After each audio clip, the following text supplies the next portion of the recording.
There are two ways to evaluate limits of a piecewise function. The first is graphically and the second is algebraically. Before starting, you should remember that the limit as x approaches a from the left of f of x must be equivalent to the limit as x approaches a from the right of the function for the limit as x approaches a of the function to exist. So here we're given a piecewise function with three separate branches, and here we'll start with limit as x approaches 0 of f of x. So in this case we go straight to where 0 is at, and we go from the left to see where we land. And here we land at 0. Starting from the right, we also land at 0. That tells us that the limit as x approaches 0 of f of x is equivalent to 0.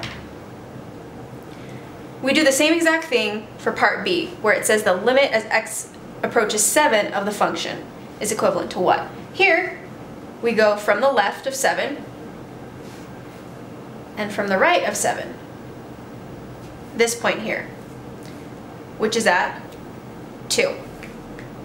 Thus letting us know that the limit as x approaches 7 of f of x is equivalent to 2.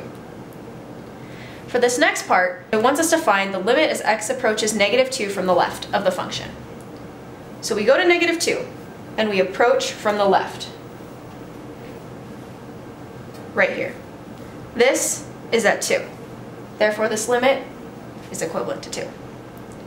Similarly, we do limit as x approaches negative 2 from the right. Negative 2 from the right. Here, we are at negative 8. Finally, limit as x approaches 2 of the function.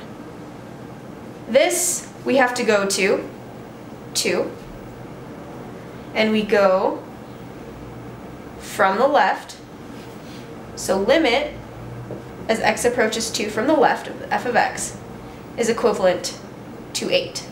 Oops. However, there is no branch of limit as x approaches 2 from the right of f of x. This does not exist in this case.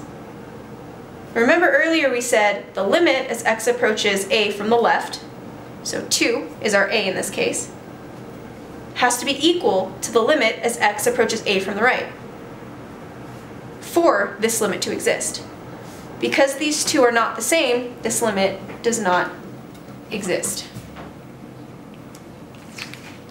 Moving on to the next problem, which is our algebraic way to solve limits, given with a piecewise function here. So we're given this function, f of x is equivalent to x plus 2 for anything less than 6, less than or equal to 6, and x squared plus 1 for anything greater than 6.